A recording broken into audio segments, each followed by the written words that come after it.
मी आरशामध्ये बघतो, तुम्ही शेतकऱ्यांकडे बघा. उद्धव ठाकरेंचं फडणवीसांना उत्तर. ठाकरेंनी आरशामध्ये बघावं, नंतर ते असे मोर्चे काढणार नाहीत, फडणवीसांनी केली होती टीका.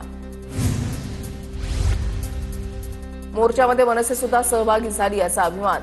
आपण भांडलो तर शत्रू हवेत कशाला, असतील शत्रुत्व हे बंद करा आणि घरामधलं शत्रुत्व बंद करा. मुळावर उठले त्यांना फेकून द्या. ठाण्यामधल्या कार्यक्रमात उद्धव ठाकरेंचं ठाकरेंची सेना आणि मनसेला आवाहन. महाराष्ट्रावरील प्रत्येक संकटाविरुद्ध आम्ही नेहमी एकत्र येऊ. राज ठाकरेंवरील प्रश्नावर उद्धव ठाकरेंचं विधान.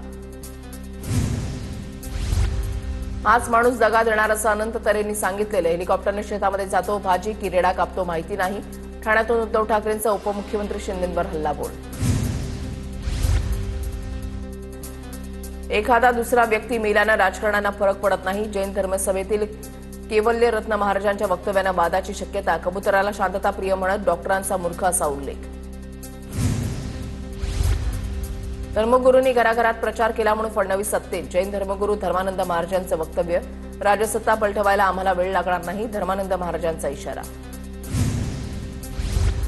आम्हाला जैन मुनींबद्दल नितांत आदर. कुणी काही बोललं असेल तर मला माहिती नाही. जैन मुनींच्या वक्तव्यावर मुख्यमंत्री फडणवीसांची प्रतिक्रिया.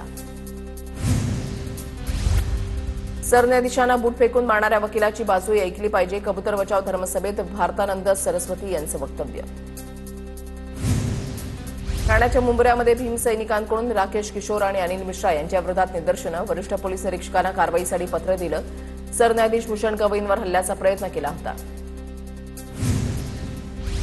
वैयक्तिक